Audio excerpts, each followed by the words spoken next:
The wind howled across the Wyoming plains, kicking up dust that stung like betrayal. Silas Kane, a cowboy with a heart hardened by years of solitude, reined in his horse at the edge of a ramshackle trading post. He'd only stopped for whiskey and tobacco, but what he saw froze him colder than a winter blizzard. A young woman, barely 20, standing on a makeshift auction block, her swollen belly straining against a tattered dress. Her eyes, wide with fear, locked onto his, and in that moment, Silas felt something crack inside him, a wall he'd built long ago to keep the world. The auctioneer's voice cut through the air, sold for debt. Who'll pay her father's dues and take this burden off our hands? The crowd jeered, but Silas, without knowing why, stepped forward and dropped a sack of coins, his entire season's pay, into the dirt. She's with me, he growled. By morning, he'd wake to find not one, but two newborns in his bedroll, and his life would never be the same. Silas wasn't a man prone to sentiment. At 35, his hands were calloused from roping cattle, his face weathered by sun and loss. He'd buried his parents young, watched his brother die in a saloon brawl, and sworn off attachments. People, he'd learned, only brought pain.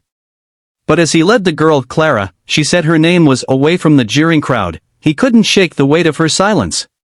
She clutched a shawl around her shoulders, her steps unsteady, and when he offered her his canteen, she flinched like she expected a blow. "Ain't gonna hurt you," he muttered, but her eyes stayed fixed on the horizon, as if searching for something she'd lost long ago. They made camp under a gnarled cottonwood by a creek, the stars sharp as knife points overhead.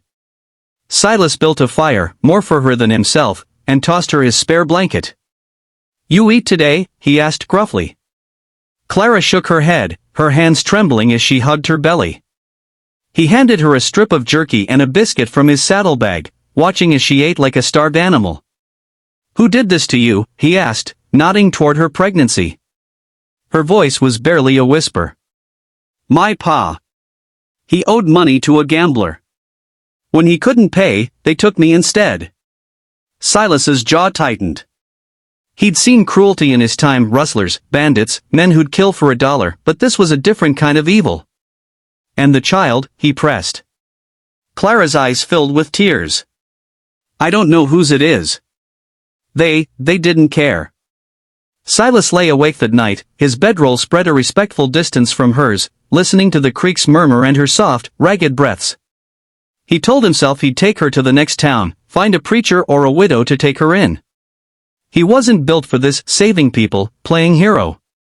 But when dawn broke, Clara's gasps shattered the quiet. She was doubled over, clutching her belly, her face pale as ash. "It's comin'," she whimpered. Silas's heart lurched. He'd delivered foals and calves, but a human child? He knelt beside her, his voice steadier than he felt. "You're gonna be all right, Clara. Just breathe." The labor was brutal, stretching through the morning. Clara screamed, her hands gripping Silas's like he was her only tether to life.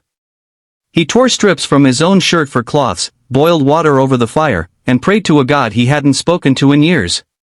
When the first baby came, a tiny, squalling girl with a shock of dark hair, Silas's hands shook as he wrapped her in his bandana and laid her on Clara's chest. But Clara's cries didn't stop. "Another one," she gasped, her eyes wild. Silas's stomach dropped. Twins.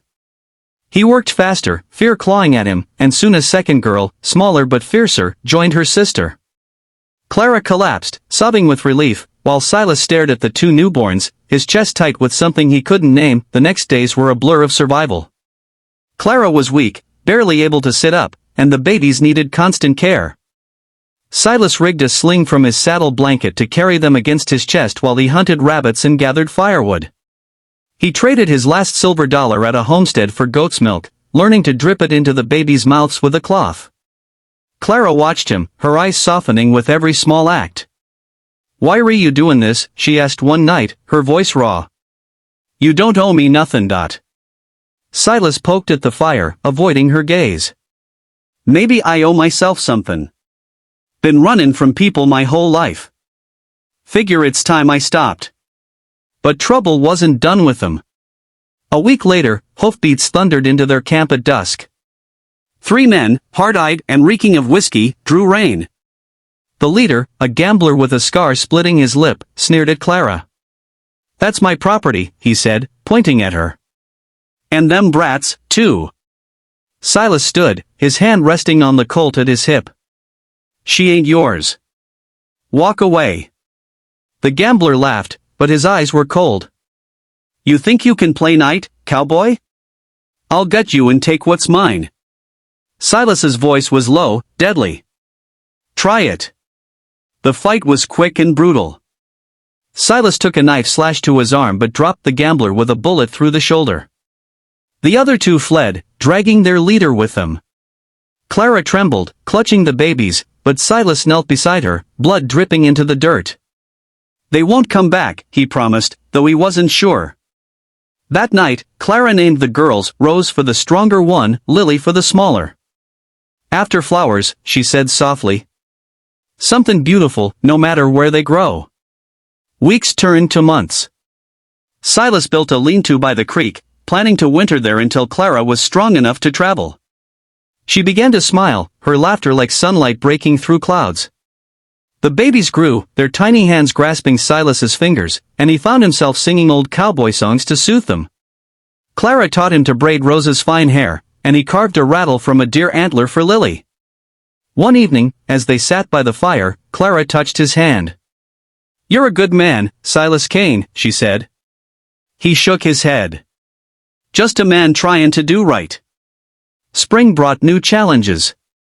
A fever swept through the babies, and Silas rode 30 miles to find a doctor, returning with medicine and a heart full of dread. Clara nursed them tirelessly, her own strength waning, but the girls pulled through. Silas watched her, marveling at her resilience. She'd been broken when he found her, but now she was a mother, fierce and unyielding. He realized he loved her not with the reckless passion of youth, but with a quiet, steady fire that warmed the empty places in his soul. One morning, as wildflowers bloomed along the creek, Clara made a decision. I want to stay, she said, her eyes meeting his. With you. If you'll have us. Silas's throat tightened. He'd planned to take her to a town, give her a chance at a better life, but the thought of losing her, of losing Rose and Lily, felt like losing himself. Ain't much of a home, he said, gesturing at the lean-to. But it's yours. All of you. Clara smiled, and for the first time in years, Silas felt hope they built a life together, not easy but honest. Silas worked cattle drives, returning with supplies and stories for the girls. Clara planted a garden, her hands coaxing life from the hard earth. The townsfolk, wary at first, came to respect the family by the creek, the cowboy, the woman who'd survived hell, and their fierce, flower-named daughters. Years later, when Rose and Lily were old enough to ask about their start, Clara told them the truth, her voice steady. Your pa saved us, she said, glancing at Silas. Not just from men, but from giving up. Silas, now gray at the temples, looked out at the plains where he'd first seen Clara. The wind still howled, but it no longer felt lonely. He'd bought a pregnant girl sold for debt, thinking he was just settling a score with fate. But by morning, with 2 newborns in his bedroll, he'd found a family, a purpose, a reason to keep going. And as he held Clara's hand, watching Rose and Lily chase each other through the wildflowers, he knew he'd found something worth more than all the gold in Wyoming, a love that could heal even the deepest wounds. So, to you watching this story unfold, remember this, sometimes, the hardest hearts break open to let the light in. Silas Kane didn't set out to be a hero, but he became one by choosing to care when it cost him everything. You've got that choice, too. When you see someone standing on their own auction block, scared, alone, forgotten, step forward. Drop your coins in the dirt. You might just find, by morning, that your bedroll's full of miracles you never expected.